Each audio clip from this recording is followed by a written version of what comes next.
Combat 4 bis, prise 1.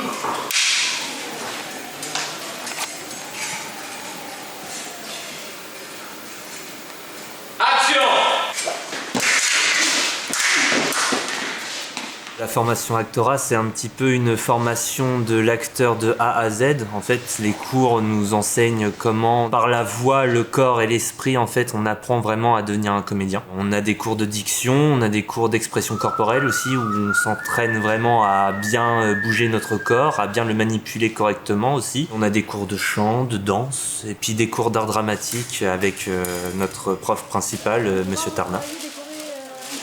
La collaboration avec Mireille sur notre cours d'escrime, c'était assez simple parce qu'en fait c'est notre prof depuis 1 an et demi. Quand on a commencé, en fait il nous a expliqué que pour lui c'était très important l'escrime, c'est aussi important que la danse. Combattre et de mettre à mort quelqu'un, c'est pas quelque chose qu'on vit dans la vie de tous les jours. Il nous a proposé de faire des combats, il a sélectionné quelques personnes et puis on a commencé à s'entraîner un peu plus fort, sérieusement. Quand il sent un potentiel, il va justement tracer un chemin qui peut aboutir à quelque chose d'exceptionnel. Il veut travailler avec nous Don Quichotte. On va y mettre de l'escrime et je pense du coup ça a découlé son idée de Don Quichotte, l'escrime et tout ça. Les combats, on les a commencés 1 semaine avant le tournage.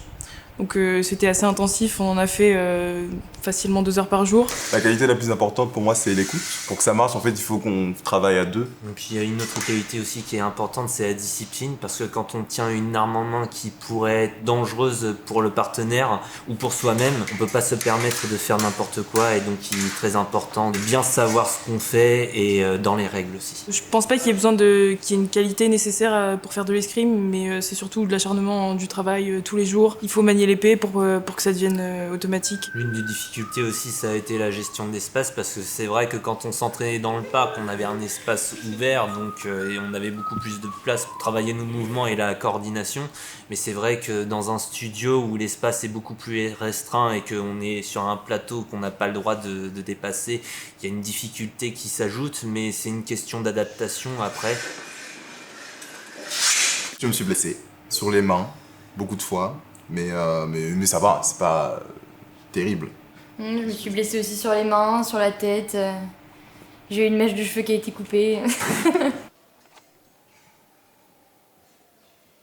Ici, on a vraiment presque 40 heures de cours par semaine. À peu près, ouais. C'est énorme, plus les répétitions, et surtout notre équipe de profs est juste trop bien. Enfin, c'est vraiment des artistes hyper complets, intenses dans leur métier, dans leur travail, ils sont passionnés.